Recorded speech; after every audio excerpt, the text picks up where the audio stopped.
Good day, everybody. It's Greg Schnell, and I am here with Martin Pring for the Global Market Outlook for December, already December 2019. And Martin is just back from Mumbai. And Martin, are you with me? I certainly am, Greg. That is a lot of air travel to do a presentation in Mumbai. It is. I was traveling longer than I was actually there. Yeah, that is a hard trip. So I'm sure everybody appreciated you taking the time and effort to get there. And we got lots to cover. We got some new highs hitting all over the place here. So I'm anxious to see what you got in the slide deck. How about you start it out and we'll see what you got. Okay. Well, this month we're going to have a slightly different format because I'm going to really repeat most of the presentation I gave in Mumbai because I think it's obviously fairly topical. And to start with, I'm going to give you a little bit of my philosophy and the way we allocate assets at Pring Capital around a business cycle. So this first diagram, if I can get it to come up, yes, I can, is an idealized business cycle. So the curve you see here going up and down is the growth path of the economy. So when it's rising, it means the economy is growing and it's above the equilibrium level here. It means the economy is growing and it's growing at a faster and faster rate. Whereas when it's falling, it means that the economy is contracting and contracting at a faster and faster rate. So it's not until it crosses the equilibrium level with the growth path that you're out of a recession, and it's not until it crosses below the equilibrium that you fall into recession. Now, the business cycle, as we look at it, is nothing more or less than a chronological sequence of events, economic events. There are certain indicators or sectors of the economy that move early in a recession, and some things like capital spending that moves towards the end of the cycle. Also in that chronological sequence, we have the three financial markets: bonds, stocks, and commodities. And each one has a peak and each one has a trough. So there's kind of six financial events that take place during a complete cycle. So let's see how we start off as we go into recession. First thing that happens is that bond prices bottom because the economy is now weak. The demand for credit comes down, and therefore the price of credit, which is interest rates, also come down. And when interest rates come down, bond prices bottom out. Then the economy continues to contract until the players in the stock market begin to anticipate the next recovery. In other words, what they're saying is, now we've thrown some lower interest rates and liquidity into the system. Now the economy should stop falling, and we're now in a position to anticipate a recovery. So it's not until the economy is actually at its weakest at this point here that the stock market generally bottoms out. If you take a rate of change of industrial production or something, that number is going to be probably at its lowest point around when the stocks bottom. So as stocks bottom, so the players in the market begin to anticipate the next recovery. And then as the supply and demand for commodities comes more into balance in favor of demand, as the economy picks up, so commodity prices bottom out. So now we've got all three markets in a bullish trend. Bonds, stocks, and commodities are all in a bullish trend. And as with all good parties, they must come to an end. So at some point, the growth in the economy leads to an improvement in credit demands and puts upward pressure on interest rates. At the same time, the Fed is still accommodative, but it's less accommodative at this point in the cycle. So as a result of all that, bond interest rates trough out, usually a kind of a saucer pattern. When interest rates bottom out, then obviously bond prices peak. But just as the interest rates are going up at this point, profits are going up at a faster point during this run up to the peak in the growth curve. So that means that stocks can continue to rally until we reach basically the maximum growth path in the economy. And then the stock market players begin to anticipate, just as they anticipated the recovery, they begin to anticipate the recession. And then finally, commodities peak out as the growth path of the economy begins to slow down a bit. Now, you might be saying to yourself, oh, and so the point here is that we have three models, one for bonds, one for stocks, and one for commodities. And they are actually pointing that we are at this point of the cycle just here, just after stocks have bottomed, but before commodities have bottomed. So the next thing to look for would be a bottom in commodity prices, and that's going to be part of our focus this afternoon.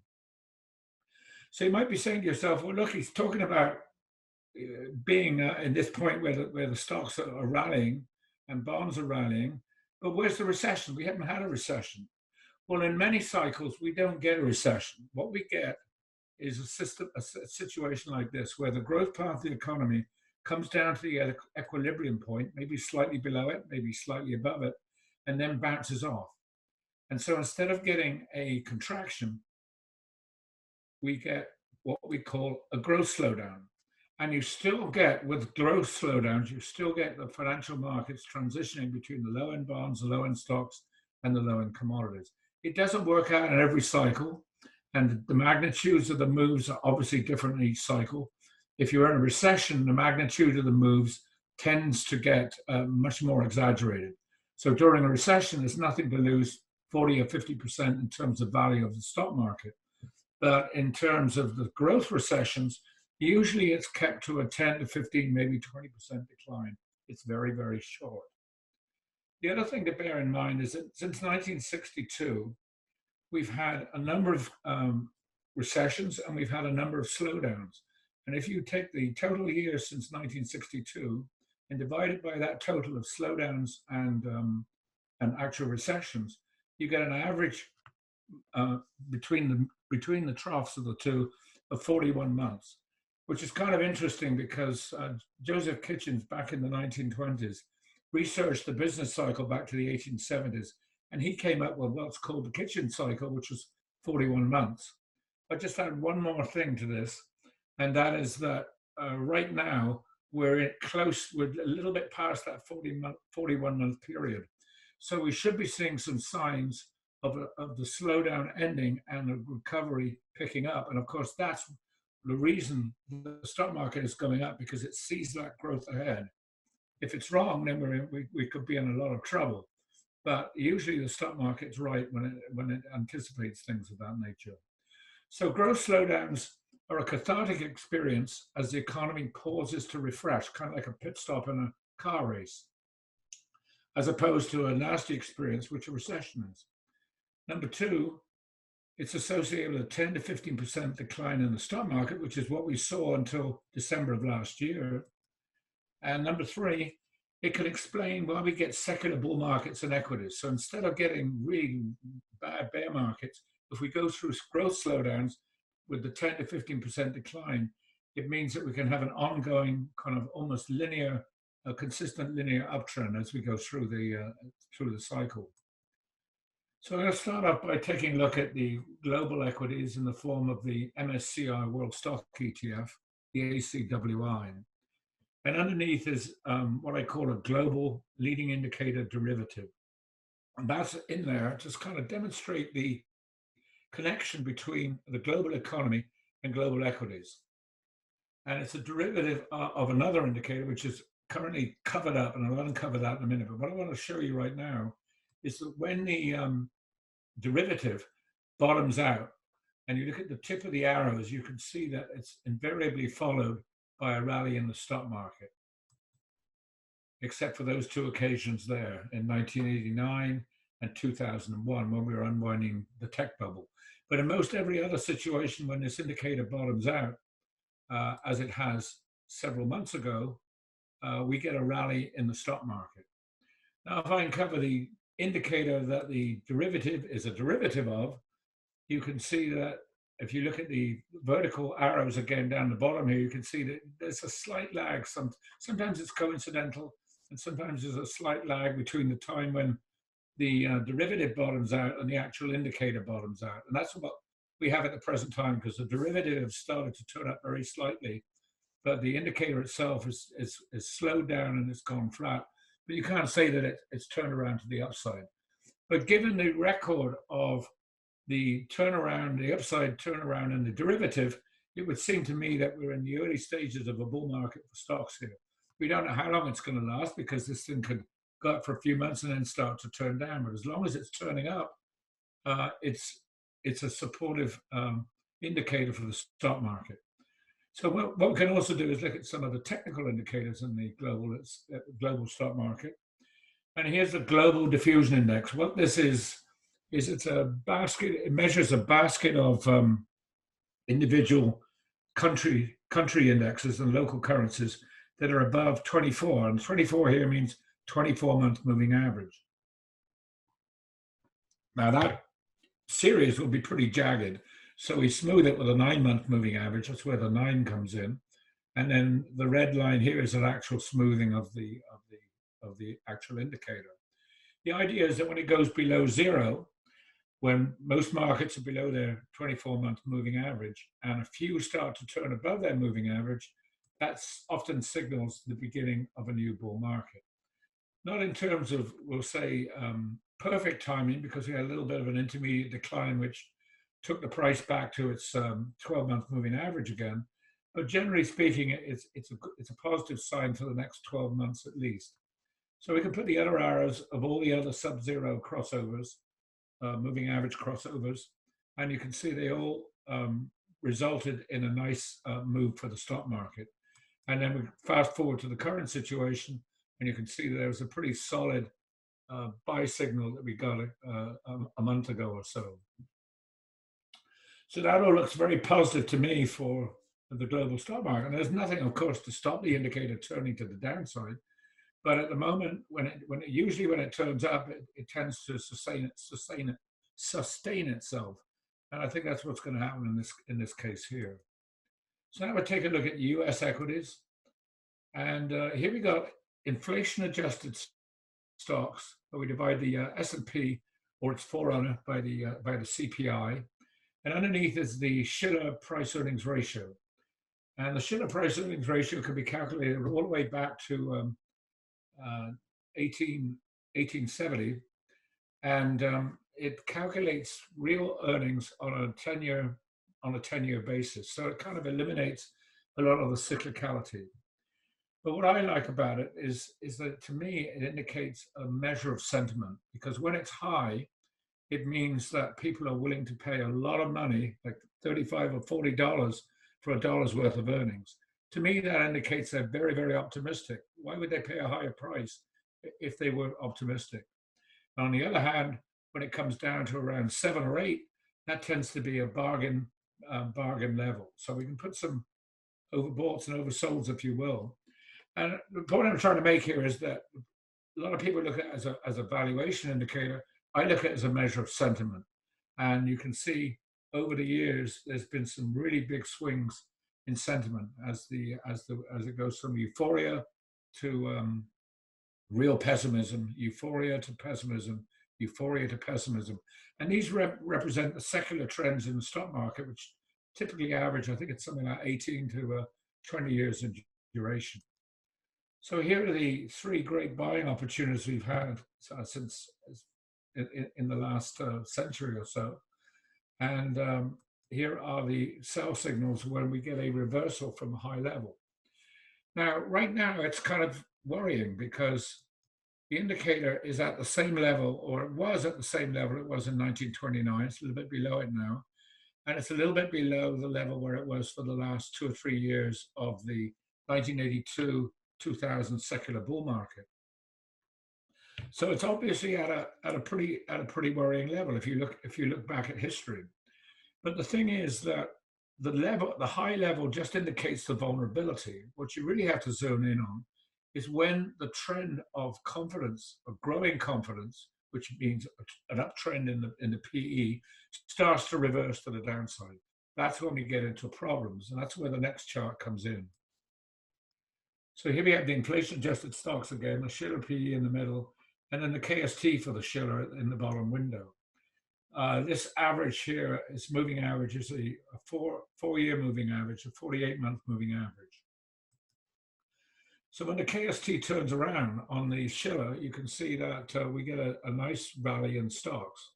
You don't know how big the rally is going to be. I should have put another one in there, so that there's another one that had a rally for about a year and a quarter or so.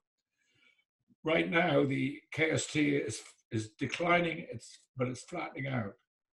So if it starts to turn up, we'll get another buy signal. But in the meantime, I'm still classifying the trend of the PE as positive.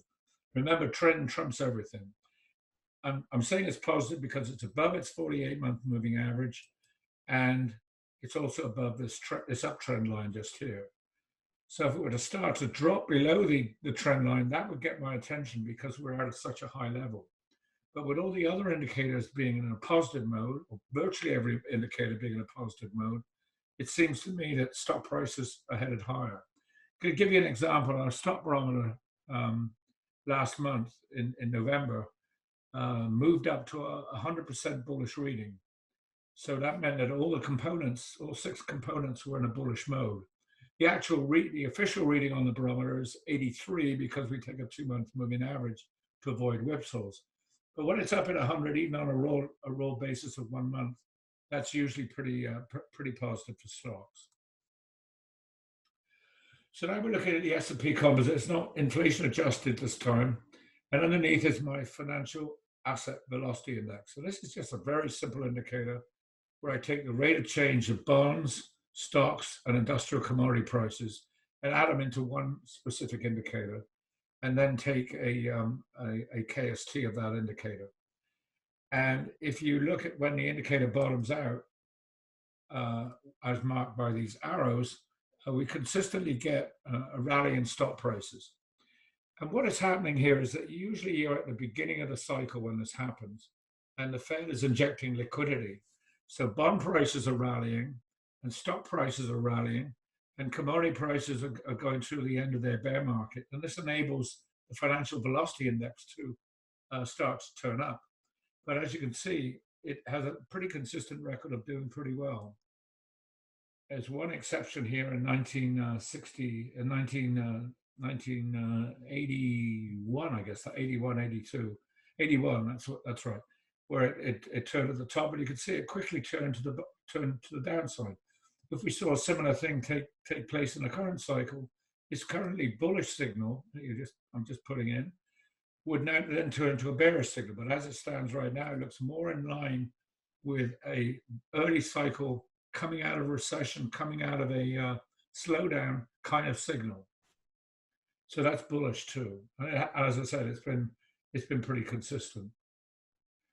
So now we're looking at the S&P Composite with the CRB spot raw industrial, that's industrial commodities, and a rate of an 18-month rate of change. You notice some red and beige highlights. The red highlights represent recessions, and the beige ones represent slowdowns.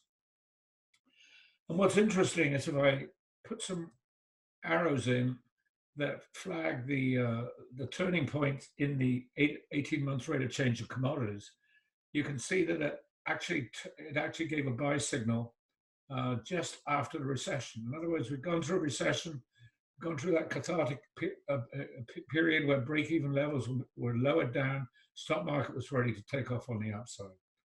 So let's take a look at some of the other signals that we've had. Most of them you'll find are going to occur just towards the end of the recession, or towards the beginning of the recovery, or towards the end of a slowdown. And here's another one towards the end of a slowdown. So in other words, what we're saying here is that commodity prices, when they start to turn around to the upside, are kind of like a confirming indicator that the economy is coming out of a recession or coming out of a slowdown. And it's an early phase. So in an early phase of commodity prices rising, the stock market loves that because it indicates a strong economy, but not an overheated economy. When prices move to a much higher level, like they did here and here, for example, and moving up at a faster rate, then you get the distortions in the economy, and the stock market a lot of the times has a difficulty dealing with that. So here we are looking at the current situation, and you can see that it's in a downtrend, but it's kind of flattening out.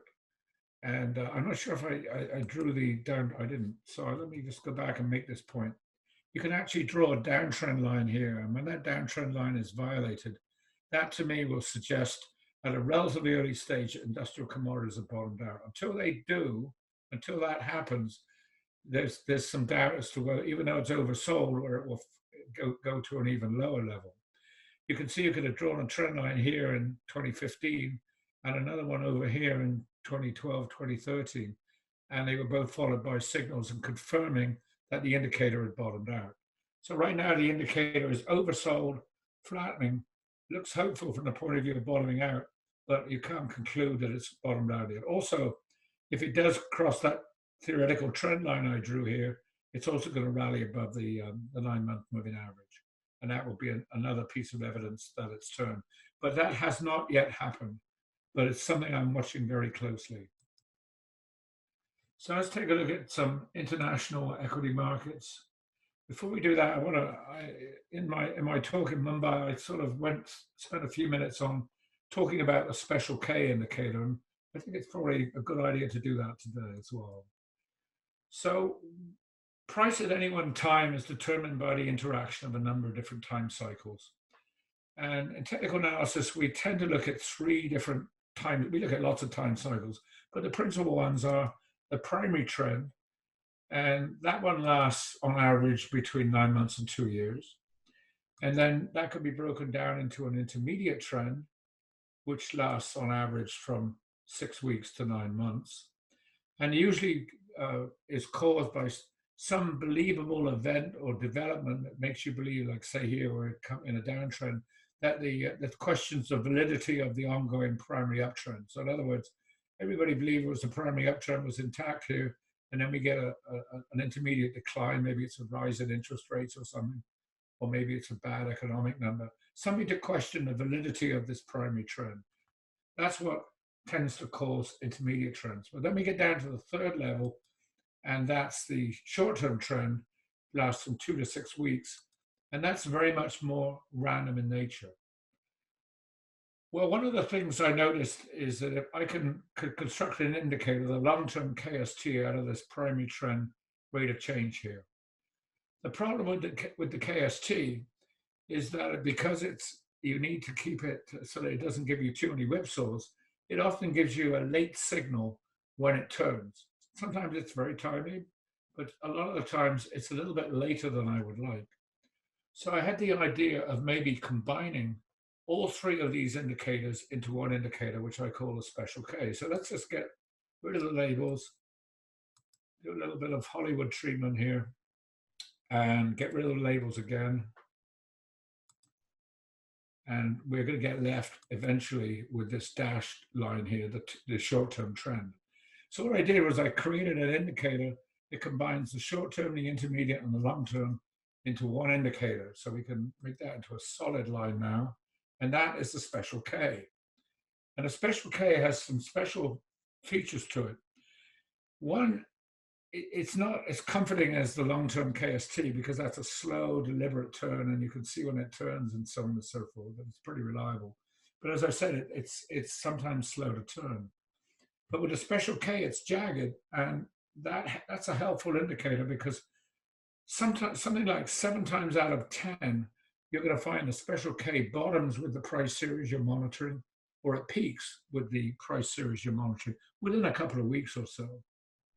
So let's take a look at the rest of the world. This is the Europe, Australia, the MSCI Europe, Australia, Far East ETF, the EFA.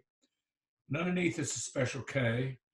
And then I also usually put in the KST as well, because these jagged movements in the special K don't tell us whether the market's overbought or oversold, whereas the KST at the bottom will tell us certainly that it's very oversold at this point here, or that it's very overbought at this point here, or that point there, for example.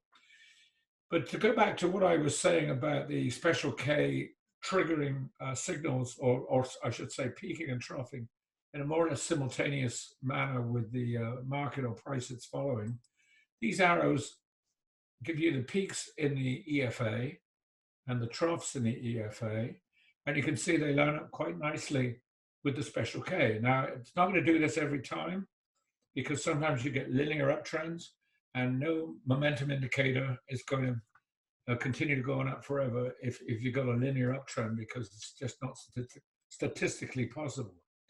So this seems to peak and trough with the indicator it's following about as I said, about 70% of the time. I haven't done specific research on that, but that's just kind of my gut feel. Let's say between 65 and 80, for example. So that's very great. That's very good in hindsight, because I can go back and I say, well, there's the top and there's the bottom. That's easy. So how do we know that this is the top in the special K and this is the bottom? Well, what I do is I use a couple of techniques. First, I use a signal line, and when it goes through the signal line, that gives me a kind of a broad objective measure of whether we're in a bull trend or a bear trend. It's worked out reasonably well. What do we got here? About 5 years worth of data on this chart, and I can see one, two, three whipsaws, and they would be this one here, and this one, and that one. But most of the time when it crosses, it's got to mean what it says, and we get a sustained trend that follows, and then it crosses back below it again. So this is a 100. If you plot it in StockCharts, you're going to get the signal line in there, and it's a 100-day moving average, as you can see from the text here. The legend: 100-day by 100-day, 100-day smoothing by 100-day smoothing. So the idea is that what we're trying to do is to kind of figure out when this thing is made a peak or made a trough. One is to use the signal line. Another is to use trend lines. And when the trend lines are violated, you can also draw a similar trend line for the price. That gives you a pretty good indication that the trend is reversed. And so we get to the current situation here, and you can see that the price has already completed a reverse head and shoulders here, quite a large one, come back to the beginning of 2018. And the special K has already broken this downtrend line, and it's now above its signal line. The only problem is that it's a little bit overbought, like pretty well all markets around the world right now, and that means the KST is giving us a sell signal. So that may mean we're going to get a little bit of a correction here, but I tend not to worry too much about corrections, because in bull markets, because the sell signals tend to be unreliable, just as the buy signals tend to be unreliable in a bear market. So let's move on to the next slide, which is going to be the Dow Jones Europe Stock Index. And I'll put this one in, obviously it measures Europe, because it's just given a KST buy, a long-term KST buy signal. And Europe is a fairly big weighting in the world scene, of course. But more importantly, this index is running up against some pretty formidable resistance. I've got a really thick trend line in there to emphasize how important this resistance is. It goes all the way back to 2000, so that's almost 20 years here, or it will be 20 years at the end of this month, I guess. And so what I'm going to do is just thin that line down a bit, because you can see that it's just slightly edging through that resistance trend line at the end of November. So it looks to me like this European stock index has the ability, because this is a great consolidation that's been taking place for 20 years. It kind of reminds me of what I used to see in the US stock market in 1982, where there were a lot of stocks that made long bases or long consolidation patterns. When they broke out, the market exploded, and in a secular way, all the way up to 2000. So this, to me, is a very, very important chart, because it represents incredible resistance. It's just given a cyclical buy signal with the KST, and we're just waiting now to see if it can get a more decisive penetration of this resistance level. I think it will, because the other stuff seems to be falling in place, and Europe's in a position where if it is going to start to recover again, that would be, again, a suggestion at the beginning of the cycle, which is really what a rising long-term KST, a recently triggered bull signal, suggests. It's coming. The economy of that market is coming out of a slow period or a contractory period. So here's Shanghai, and it's a really interesting market right now, because of the uncertainty about the trade deal. Shanghai has gone very quiet, and if you look at some major trend lines here, like this bear trend line from 2016. You can see that it's just a little bit below that bear trend line and a little bit above this red line, which is the 12-month moving average. And when we put a secular trend line going all the way back to 1995, it's a little bit below that too, having just triggered a marginal KST buy signal. So to me, it kind of reflects this trade situation where there's a lot of uncertainty. And if the trade situation goes in a bad way, I think we might get a little bit of weakness in Shanghai. On the other hand, if it starts to turn up, if we get some good news, it's ready to explode. And when I look at some of the long-term momentum indicators, like the KST, they are in a bullish mode. Market is above its 12-month moving average. So the balance of technical evidence narrowly suggests it's going to break to the upside, especially as the rest of the world looks like it's going higher. So let's see what's up next. Yeah, we have the Nikkei now, and it was a secular bear market from 1989 to 2009, and then created a huge base. And recently, in the last year, it just pulled back to that base, and now it's starting to reassert its excuse me, upward trajectory again. And the KST is still bearish, but it's gone flat. So a little bit of extra strength is going to turn that KST into bullish mode. I'd say it's poised to go higher, but it's not an outright 100% bullish situation because the KST is still a little bit flat here. So now I'm going to take a look at US bond yields from a long-term perspective. So this is a government 20 to 30-year yield. It's 30 years from the 1990s when the 30-year first became issued. And then the rest is a 20-year series, government series. And what I'm trying to do here is to take a look at the long-term or secular trend. And you can see for these arrows, we've had 2 secular bulls and 3 secular bears. The average has been around 20 years or so, although the last bear has been a lot longer than that, of course. What I tried to do was to devise an oscillator that would kind of help me determine when would be a good time to expect a reversal in the secular trend. And that's what this oscillator in the bottom window is. It's a 60-month moving average divided by a 360-month moving average. So the idea is that when it crosses above its 48-month moving average, that gives us a buy signal for the secular trend. And when it crosses below it, that gives us a secular signal, which is now on the bearish side. So I can cover that in green because that's bullish. And then I can cover the next one in green. And you can see that when it's in white, that's when we get the secular bear. So we've been at a secular bear since 1981, or that was only signaled in, what about 1984 or so by this crossover. You don't expect to get perfectly timely signals on these secular trends, of course.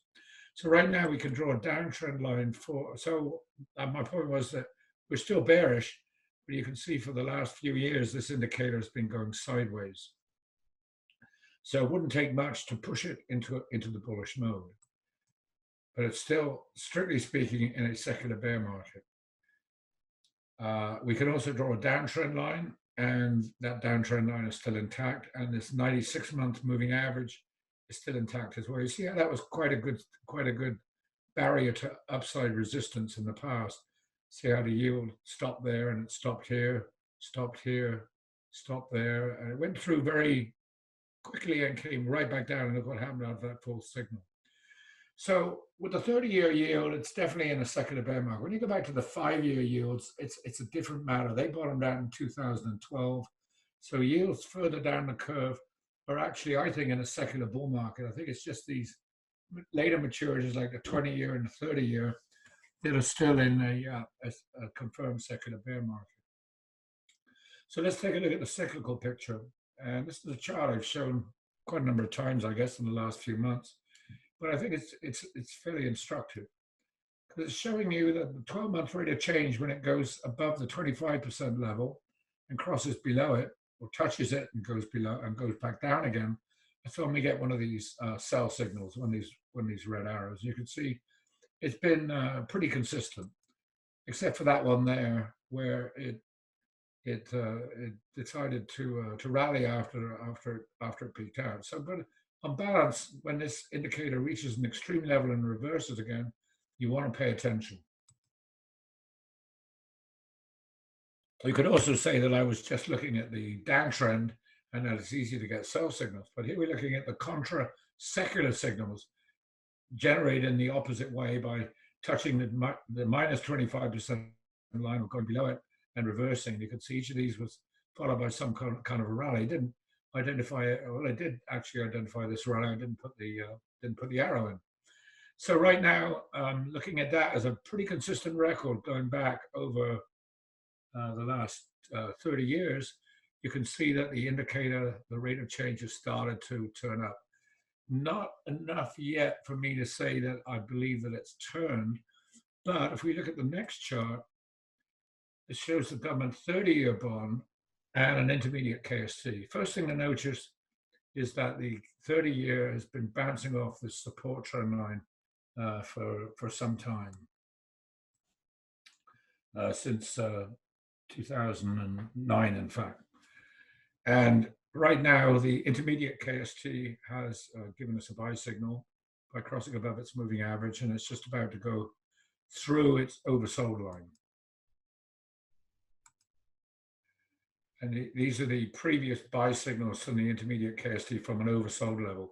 And each one of these was followed by a worthwhile rally. I guess the worst signal was this one here, where it was not that strong a rally.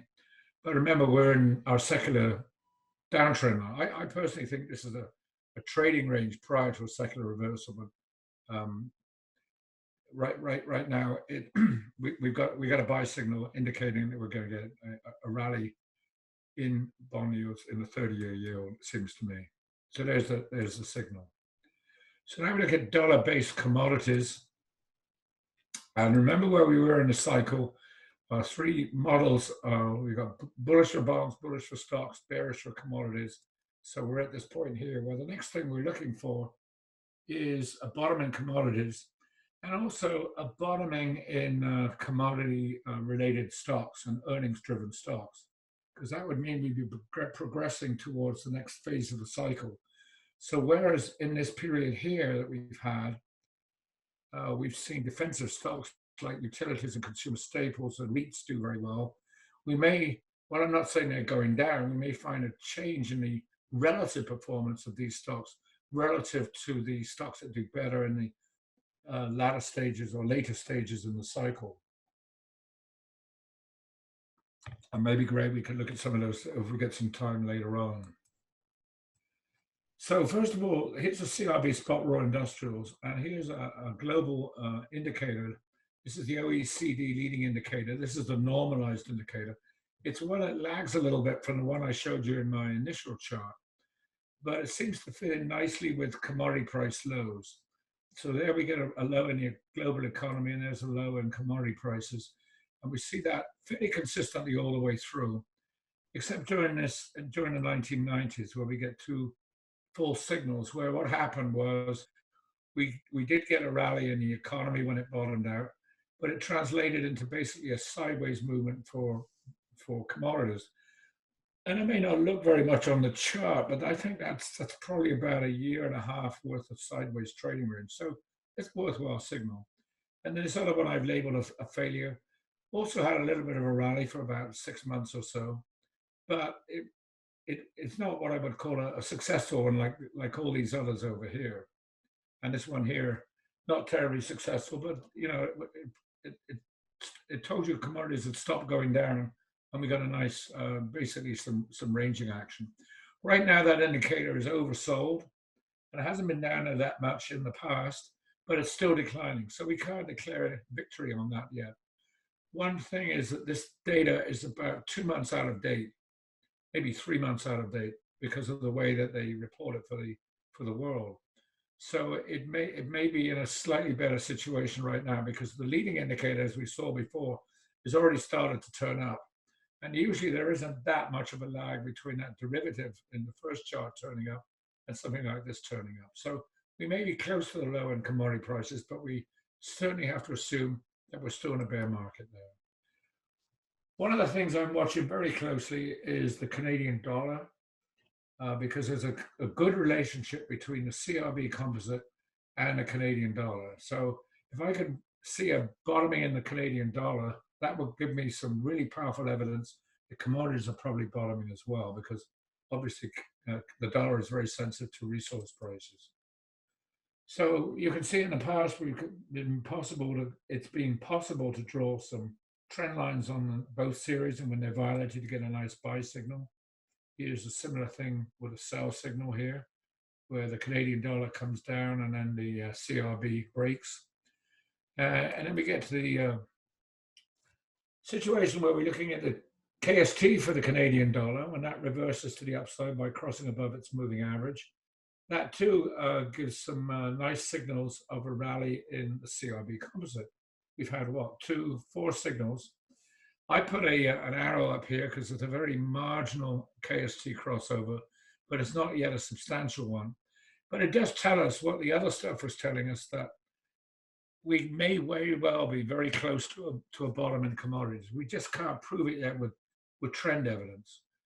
When we look at the current trend lines, though, you can see that the CRB Composite is right at this downtrend line here.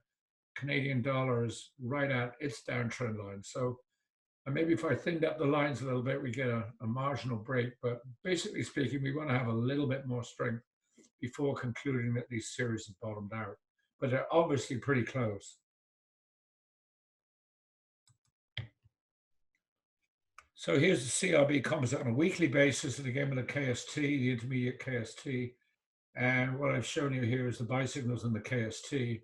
And generally speaking, they result in a good intermediate rally. It's just actually gone bullish, and the CRB on a weekly basis has broken above this trend line, but it's not above its exponential 65-week exponential moving average. So it's given us a marginal buy signal, and given the fact that the monthly charts are ready to break out, if we get some strength in December, that's going to be very positive for the CRB, I think. The other thing to bear in mind is that my research suggests that January, February, and March are usually pretty good seasonal periods for commodities. So if we get through December okay, then we're probably primed in terms of momentum and in terms of seasonality to get a breakout in commodity prices at that time. And my final chart today is a chart of West Texas Intermediate, and with a long-term KST. And here are the KST buy signals, and they've all been pretty good at calling rounders. Maybe a bit late in some instances, but generally speaking, when it's gone bullish, it's been worthwhile. Even except for maybe this signal here, where in 2014, where it gave us a buy signal and then never followed through on the upside and started to turn. Now we don't have a buy signal yet, but what we do have is what everything else seems to be doing, going sideways just below its moving average as a possible prelude to a buy signal. So we just got to let that short-term situation take care of itself, because if that goes bullish, then that's probably going to tip the monthly chart. So we got a small breakout here. The price is above its moving average, and it's also above the downtrend line. But it's not, to me, it's not something I can get terribly excited. It's a bullish sign, obviously, but I want to see a bit more of a decisive move before I conclude that oil is, in fact, in a bull market.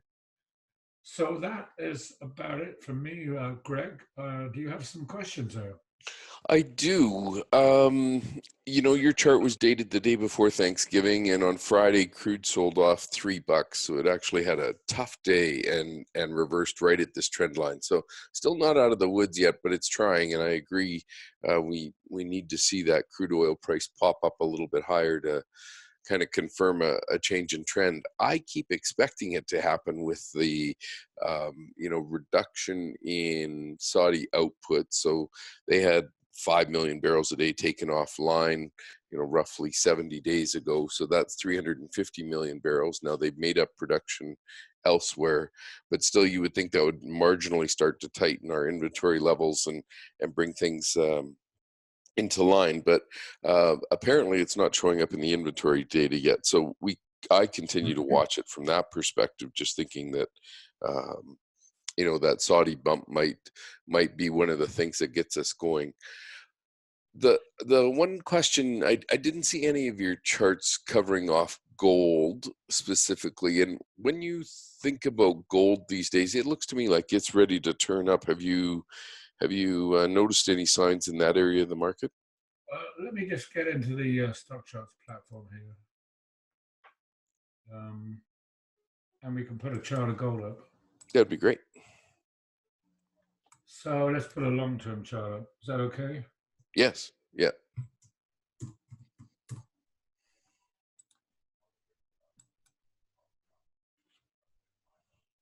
Yeah, it's also interesting that one of the lagging stocks so far in this rally has been the energy stocks too, but they look Yeah. like. It's been really odd. So So here's gold, and it had this huge base here, it broke out. So my view is that it's still correcting in a corrective mode, but it's in a bull market because obviously it's above its long-term 12-month moving average, and the KST is positive. A lot of other stuff is positive, like my global gold index is doing pretty well. And I like to see gold going up in a lot of different currencies. That tells me that it's not going up just because of dollar weakness. And in fact, we don't have dollar weakness. So that's even more encouraging that gold and other currencies is rallying. yeah, it does seem to be. I some of the gold stocks I watch actually hit new highs this week, and as you can see, gold's been tapering off since July or August, and to have these gold stocks all of a sudden start to fire up and start to make new 52-week highs again, just suggests to me, there's some more positive push ready to come through here. Yeah, because gold stocks often lead gold itself. Yeah, and that's kind of what we're seeing since last fall, or since the correction in October to December. We've kind of seen the gold stocks behaving a lot better, and we're starting to see big improvements there, generally across the board. But there's some specific names that have been, you know, outstanding charts that it's almost like you didn't know gold was in a corrective pattern. Um, they continue to push to new highs, so I'm excited about that. The question I had for you, you've done a lot of long-term cycle analysis on gold, and do you usually find that for the major commodity events, like the 2002 low comes to mind, did gold lead us out of that, and was it, followed by the rest of the commodities later with the lag or something? Um, 2002. Yeah, 2003, I think, is when all of the commodities really started going, but I think gold started to show a little bit of shine. I think it was 2002, it started to make new 52-week highs. Yeah, I think.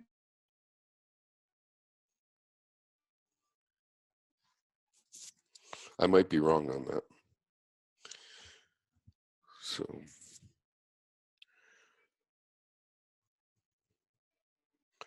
yeah, that's what the chart shows there, the new 52-week high. What's that? I said that's what that gold chart shows there, the new 52-week high. So, Yeah, the only thing about gold, as I said, I think it's strong because it's going up in all currencies. I'm not sure about what the dollar is going to do because I have a net new high indicator for the dollar, and I have an unweighted dollar index, and they're both acting much stronger than the dollar index itself because the dollar index, as you know, has a 57% weighting with the euro. yeah. It seems to me there's probably a good case to be made for a stronger dollar here, even though on a long-term basis it's quite overextended. I must say that all of the commodity charts, like the gold chart, the oil charts, they all need to really get going here. If all of a sudden we got a quick thrust in the U.S. dollar, I think all of them would be very quick to fall away. But they're all trying to climb out of this base. There's no question. So, how do you look at the Canadian dollar? You're not biased, of course. Well, I'm not biased, other than I'd like it to be a lot higher. Um, the the big problem we have is it's been sitting around this 75-cent level, and the problem with it, we haven't had any upturn, even as crude oil started to eke its way up to 58 here. We haven't seen any sort of follow on by the Canadian dollar. So that's one of the numbers I keep watching, is just we want to see that Canadian dollar tick up and kind of confirm the move in oil. And we didn't get that right here. So that does add a little bit to the, I'll call it sensitivity, as you mentioned.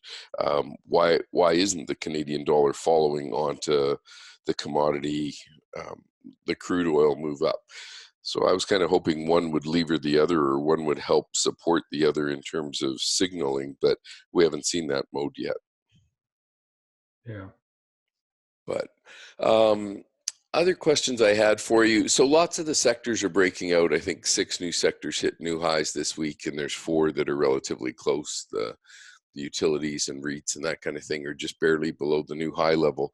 But the one question I had was the energy just seems to be so beaten down, and there was some really nice bullish commentary by some fundamental analysts recently, just talking about how no mega projects have been built over the last 7 years and all that.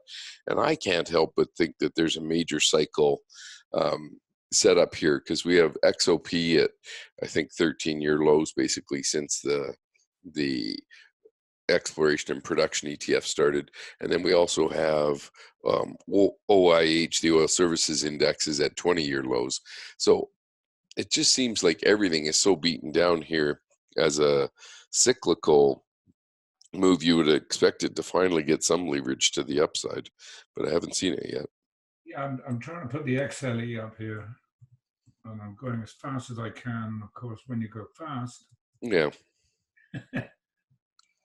So I wanted to show you where I didn't put the normal schematic diagram up this month, and I should have done, because everything is in a pretty bullish position. There are a couple of exceptions where virtually every sector is somewhere along this curve here, except for energy, which looks like it's, and mining, which looks like it's just around here.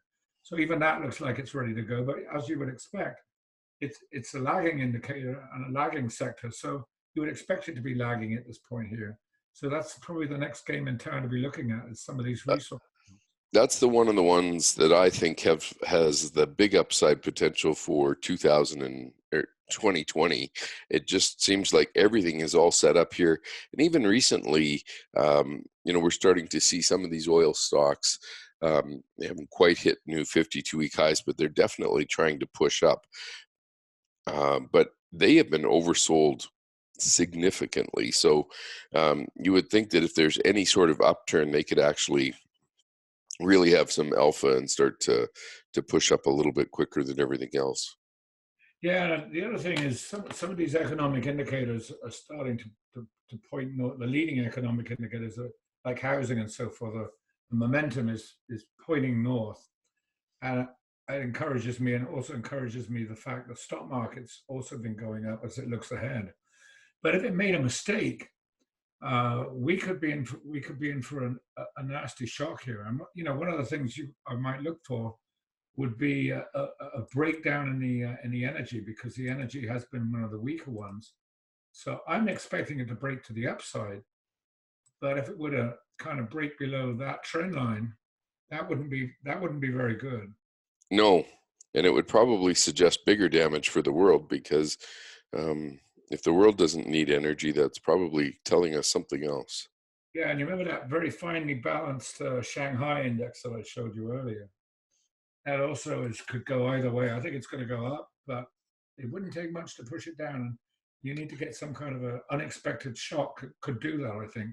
Yeah, on your line chart, I noticed on mine that for the monthly line chart, this is actually, it closed at 7-month lows, the lowest close in 7 months on that chart. And obviously the weekly had a few dips below there, but not many. So it is just hanging by a thread here. And I keep wondering, EEM kind of rolled over this week a little bit. It's getting stuck at that horizontal support and resistance level. So as you look through these charts, it's that broadening out where I want to see the rest of the world get going, like the Shanghai and the emerging markets, and see that start to pick up. A little extra strength to go bullish. Yeah. But everything sort of looks tentatively bullish here in terms of these economic indicators. Not everything, but stuff I look at is giving early warning signals. And I suspect it's going to break to the upside. But I'm also, as I said, concerned that if it starts to break to the downside on some of these indicators, and they're very close, wouldn't take much to turn them down, then you're going to find the stock market made a mistake and it's going low. But I don't give very high odds on that happening. The one thing I am surprised at is, we're hitting new highs in most of the sectors. And then to not have the emerging markets kind of pick it up, the emerging market currencies start to turn up, surprises me. Canada broke out to new highs recently, so that was bullish. Australia made new highs. So around the world, there's more and more signals kind of saying new highs, new highs, new highs. But when I see energy lagging this badly, it does make me wonder. We're talking about emerging currencies. Here's the CEW. Yeah. And you talk about a finely balanced situation. This KST has been flat since April. You can't see the difference between the moving average and the KST now. Yeah, and it looks like it's just trying to turn down below zero here, which looking left on your chart, that doesn't look like a very positive place to be. I think you like to call it the winter position. The winter position, yes. Yeah, just below zero and falling. So, Okay. I agree with you. I think the U.S. market continues to run. A lot of the other markets around the world, like Europe, they're kind of traveling sideways for the last 4 weeks, while the U.S. market has continued to go higher. The Nikkei sideways for the month. So semiconductor sideways for the month. Transports have not hit new highs in the last half of November here. So I'm just wondering why all of these other kind of major things that we like to follow are just pausing as opposed to climbing. And nothing wrong with pausing. Everything needs to take a little break. But we just got going, so I was surprised we were starting to pause so early.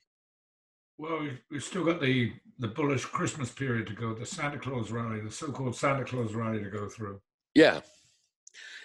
So there should be some more smoke in the chimney after that. I think if we can keep things rolling here just a little bit faster, getting some other indicators to turn up, like the transports, I think that would also add support to the story. And hopefully, as we finish the year, we're already up 25% on the year. So if we can finish the year at the highs, that should be a pretty nice position setting up for a big bull market run in 2020. Yeah, well, there's the transports. They've had a pretty good run since October. Yeah, so what I liked was they hit new highs in early November, and then, while the rest of the equity market has been going higher, they've been just pulling back. And again, it's not breaking down by any stretch, but you could draw an uptrend line off that October low, and you're getting kind of sitting on it right now. So starting to think about that. You're actually below it. Yeah, you could use that one, or you could use even the one a little farther down, using the November 23rd high or November 22nd low. This one. Yeah, just somewhere in there. I don't want to see that start to break down. And we're kind of on the horizontal support and resistance layer, call it 196, somewhere in there. So anyway, it's not... what I'm surprised at is, as the overall market has gone higher for 4 weeks, these charts have kind of stalled, let's just say gone sideways for, not to be too critical of them. They can pause for a bit here, but I am surprised that they haven't, the last 3 weeks, they haven't done anything very powerful. And the rails are the same, trucking's the same when you go into the individual groups. So we shall see. Hey, Martin, thank you for taking the time to present today. We really appreciate all the information you shared. If anybody wants to check out Martin's website, you can go to pring.com and check out his intermarket review. He's been doing a newsletter going on 35 years now. So feel free to head over there and check it all out. Thanks again, Martin. Thank you, Greg. Okay, thanks, everybody. Bye-bye.